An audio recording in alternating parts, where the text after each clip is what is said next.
The story of the film that you are about to see is as follows. The film was photographed by Sergeant David Quaid during the march from Naboom to Mishinur. A search of the National Archives revealed that no other combat film of the unit exists. 2 cartons of exposed film were placed on the litter of one of the wounded being evacuated from the engagement at Tinquicon.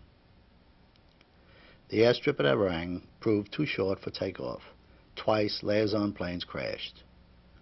1 carton of film was thrown into a flooded ditch. The other probably rests with the wreckage of an L-5. Sergeant Dave Richardson of Yank magazine landed at Everang, saw the carton, and redirected it to the chief signal officer in New Delhi. Some of the film was affected by immersion in the drainage ditch. Excerpts of this film have appeared in Victory at Sea, World at War, and World War II GI Diary.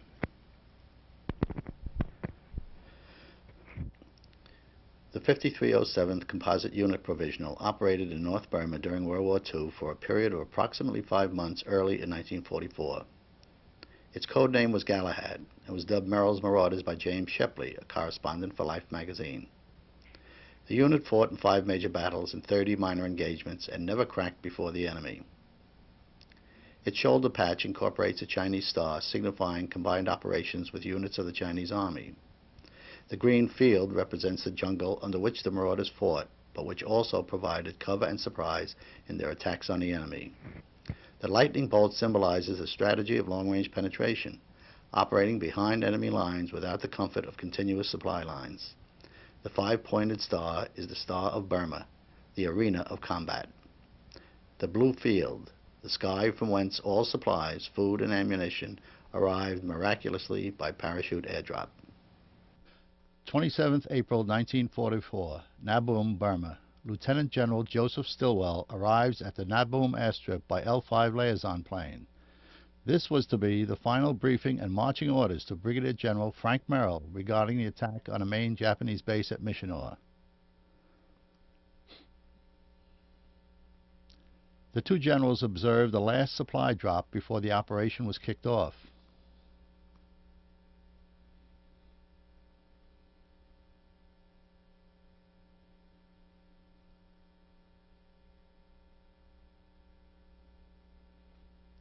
The marching order for the attack was the 3 understrength battalions of the 5307th, reinforced by the 88th and 150th Chinese regiments. 300 Kachin Rangers and 3 medical surgical teams would follow a trail to Mishinur over the 8,500-foot Kuman Mountains.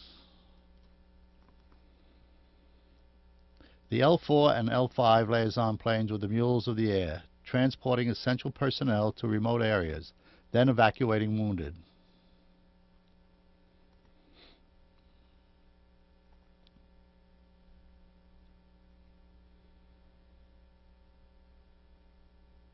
The radio section of Orange Combat Team, 3rd Battalion, kept Stilwell's headquarters apprised of progress. All communication was by key and always in code. Bernie Martin cranks the generator while Bill Smalley sends with the key. Bill contracted typhus on this march. He died in Hawaii on his way home.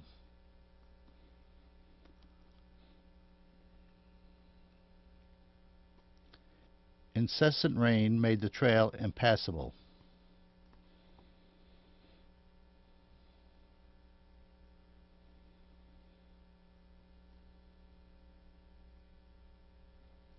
The epic crossing of the Kumans at the 6,100-foot Nora Hakyat Pass had never been attempted before during the monsoon season. With only the exception of an OSS Kachin patrol from Arang, the trail had been out of use for 10 years. The advance party, and later every available man, attempted to make the trail passable.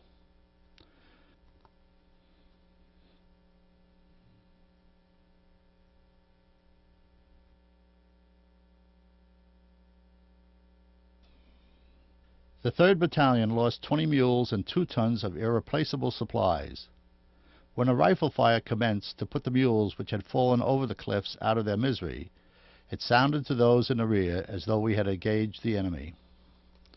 This mule just fell into some bamboo and could be hauled out.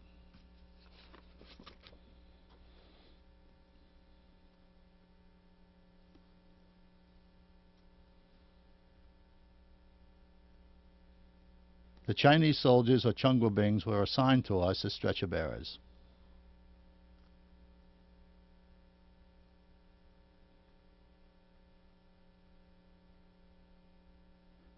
Each of us had to carry laboriously recovered gear previously borne by the dead mules. I carried a 60mm and an 81mm mortar shell until they were expended in an engagement further on. No one who crossed this pass those several days would ever forget the difficulty.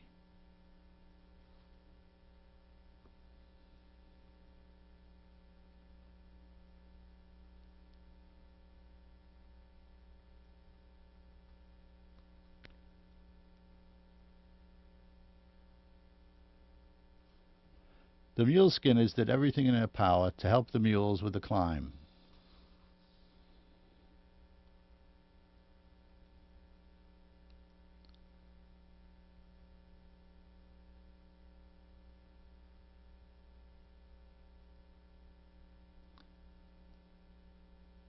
As can be seen, even the sure-footed mules could not negotiate the treacherous slopes.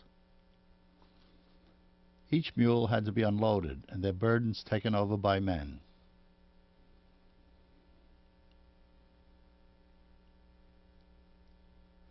Bearded Major Petito helping to load a 125-pound saddle onto the back of a mule skinner. Men had to do that which the beast could not.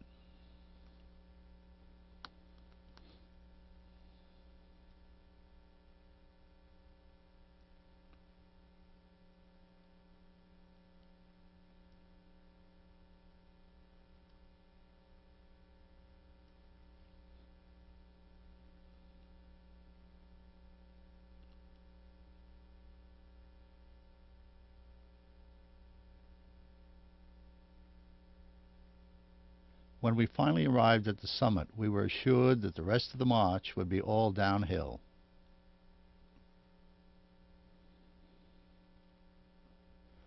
When the mists cleared, we realized it was not exactly the case. Ahead of us lay some of the most forbidding terrain that any troops have ever traversed or fought on. If anything, the next ranges were far worse than the mountains we had just crossed.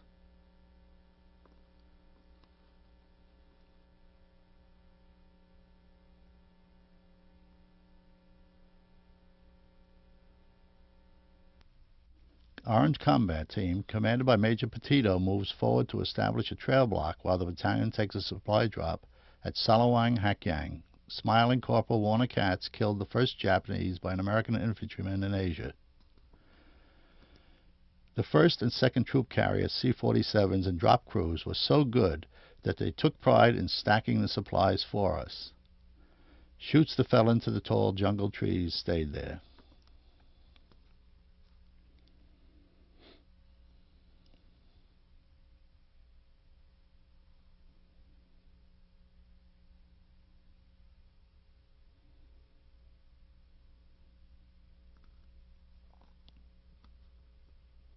The chutes were collected and with some silver rupees were left with the loyal Kachin villagers in payment for damage to their basha huts.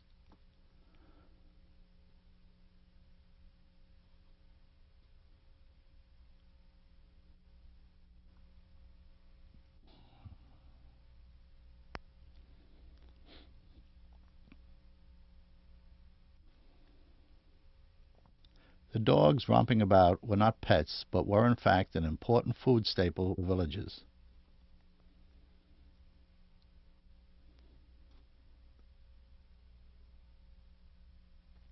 After almost 500 miles of jungle trails and many battles, the worst, Napumga Hill, the unit was showing signs of extreme debilitation.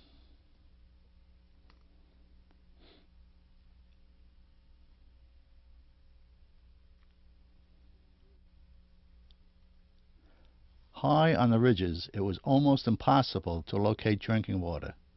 Down in the valleys, crossing the same stream 30 or more times a day, commonplace.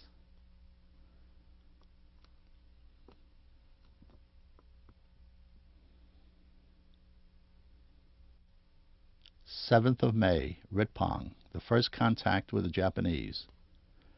one of our Japanese-American interpreters, I believe Roy Matsumoto, conveying to the officers of the 3rd Battalion information gleaned from a map taken from one of the dead enemy, we found that the village was garrisoned by some 150 Japanese troops.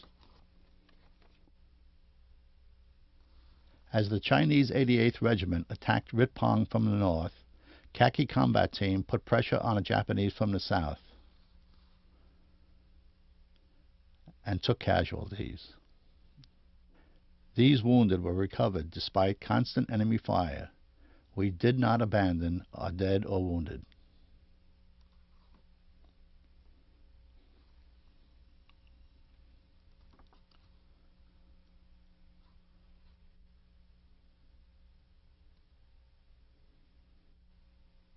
This airdrop parachute shelter was the Burma equivalent of a first-class medical facility.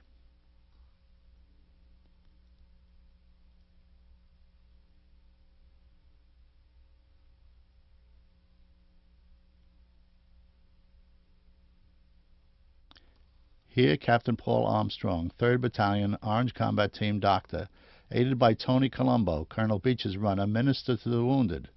The blonde kid was Private Page, Samson, Alabama. He died that night.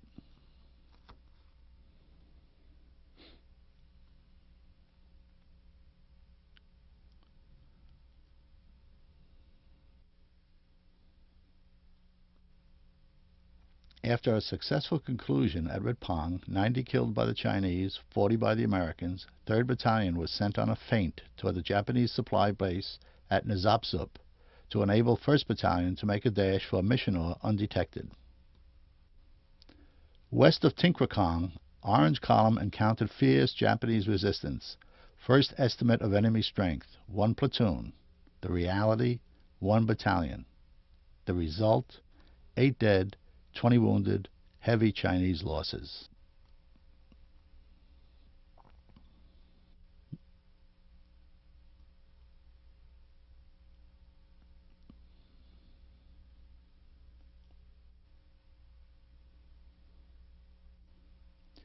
Near the point were the 60.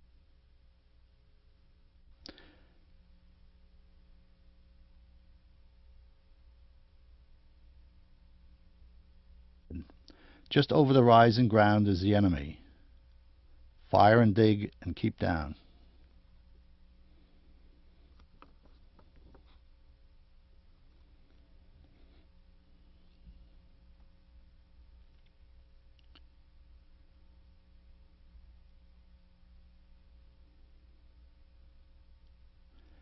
Here is the very point of jungle combat. Lieutenant Colonel Beach, commander of the 3rd Battalion, is the second man in frame. Japanese bullets can be seen zipping through the foliage behind him. A BAR man and a rifle grenadier fire at targets of opportunity. The Japanese are only a few yards away.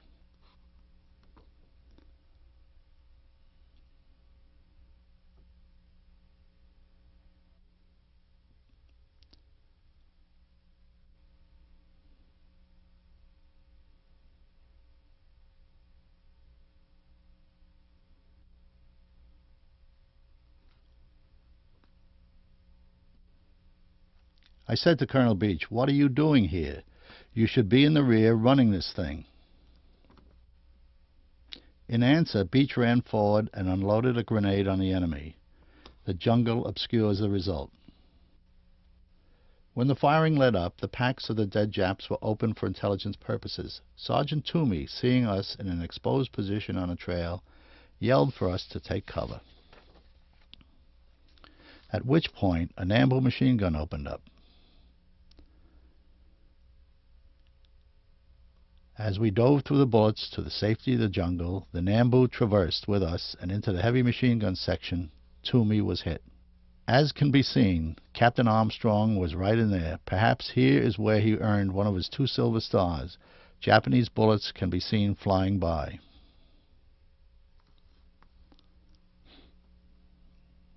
The burial of Sergeant Toomey.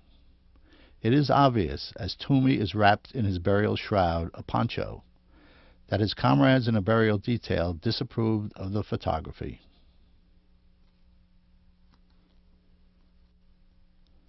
Father Barrett, our chaplain, taking note, told me that it was important to continue to witness scenes like this with a camera, showing people what war is really like. Father Barrett reads the burial service at the small graveside for 8. Father Barrett died of Tsugamushi typhus at the 20th General Hospital, Lido, Assam. A dead Jap just in front of our position. A GI can barely be seen through the undergrowth.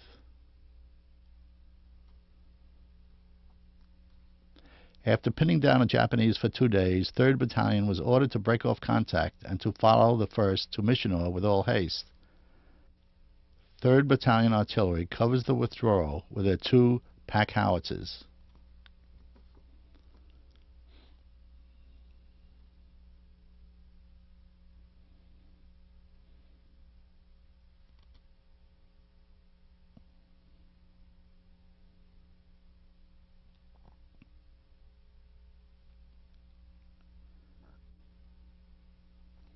The Mogung Missionor Road. The wounded and the diseased walked. When malaria was contracted, a soldier was expected to, quotes, walk it out. 13 kilometers to Missionor. The horses and mules were dying on their feet from utter exhaustion.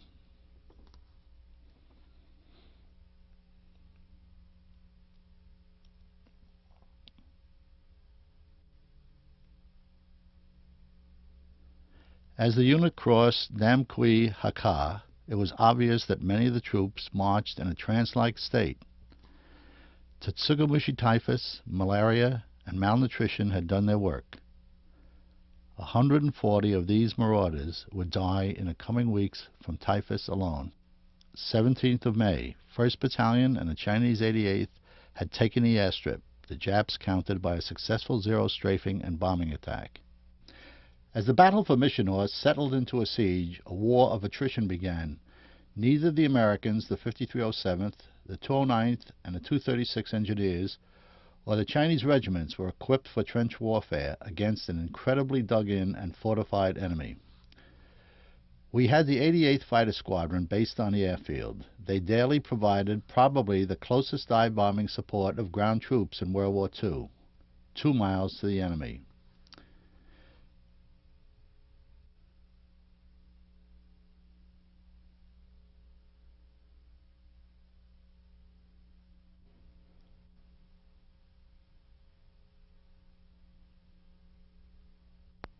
They flew P-40Fs, obsolete even then. They furnished close and dedicated support to hard-pressed Chinese and American attackers.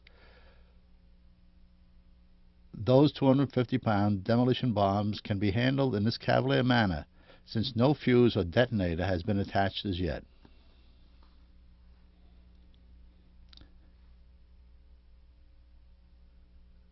This mini-factory is an example of Yankee ingenuity. The demolition bombs, because of their thick steel shell, did not carry enough TNT to blow away the jungle and expose the hidden enemy. The 275-pound naval depth charges were fitted with a homemade set of sheet metal fins. The thin steel casing of the depth charge enabled several times more TNT to be packed within. The concussion was enormous.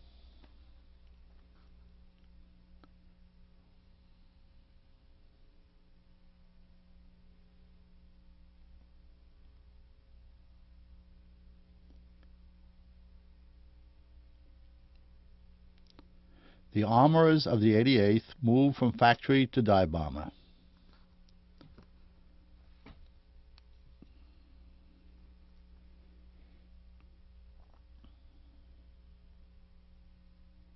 The hybrid bomb is placed on the bomb rack.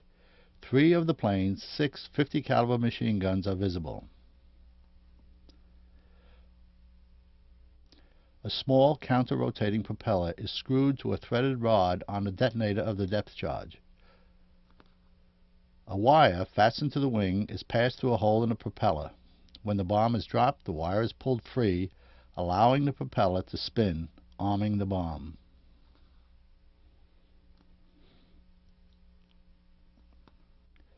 At the mission briefing, the commanding officer checks the target coordinates with the other members of the flight.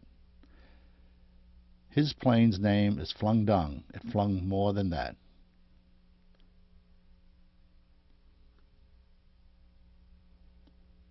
One of these pilots was shot down later on, fell into the hands of the Japanese, and was killed.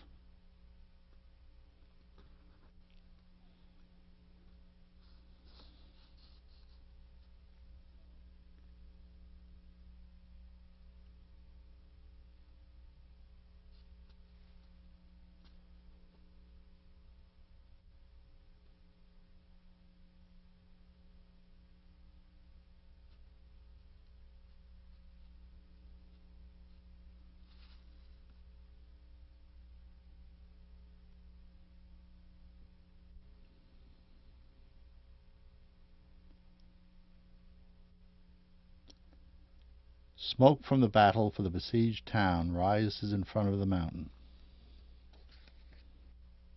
These men are the remnants of the Chindit force which took Mogung, awaiting evacuation.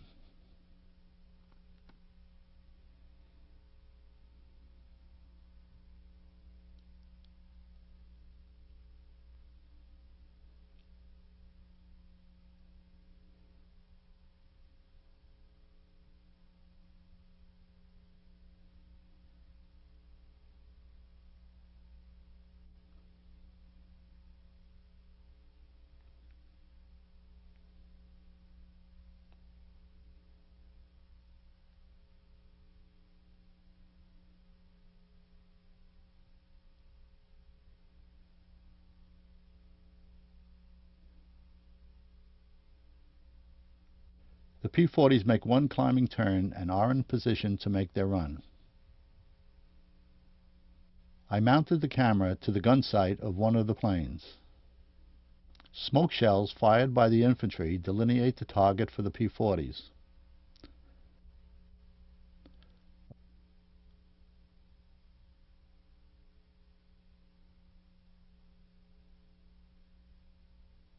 A 250-pound demolition bomb falls from the dive bomber and into the enemy bunker.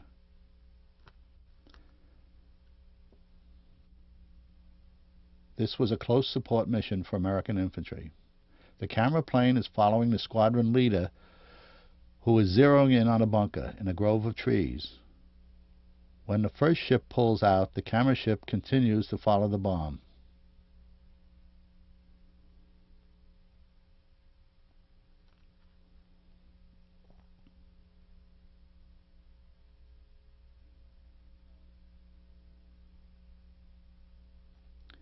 Before returning to the airstrip, a strafing run is made across the town.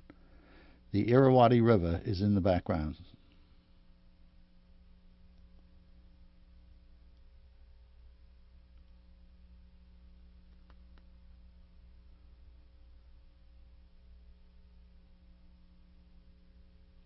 American infantry, after taking the position, examine the enemy dead and collect souvenir weapons.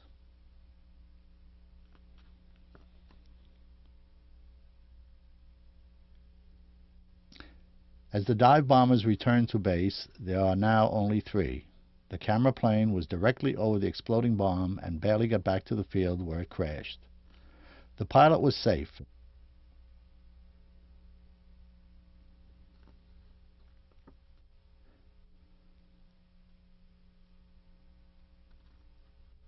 The Japanese flag near the cockpit indicates that this pilot was credited with a 0 in aerial combat. The crew chief and the pilot checked the airplane. First, it's gassed up and ammo replenished, and the aircraft is ready to go on another mission in support of the troops fighting at Missionor.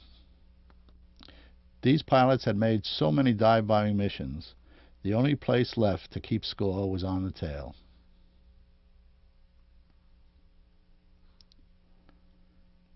Battle Honors. The 5307th Composite Unit was the first United States ground combat force to meet the enemy in World War II on the continent of Asia. After a series of successful engagements in Hukong and Mogung valleys of North Burma in March and April of 1944, the unit was called on to lead a march over jungle trails through extremely difficult mountain terrain against stubborn resistance in a surprise attack on Missionor. The unit proved equal to its task, overcame all the obstacles put in its way by the enemy, the terrain, and the weather, and after a brilliant operation on 17 May 1944, seized the airfield at Misionor, an object of great tactical importance in the campaign, and assisted in the capture of the town of Misionor on 3 August 1944. The successful accomplishment of this mission marks the 5307th Composite Unit as an outstanding combat force and reflects great credit on Allied arms. By order of the Secretary of War, G. C. Marshall, Chief of Staff.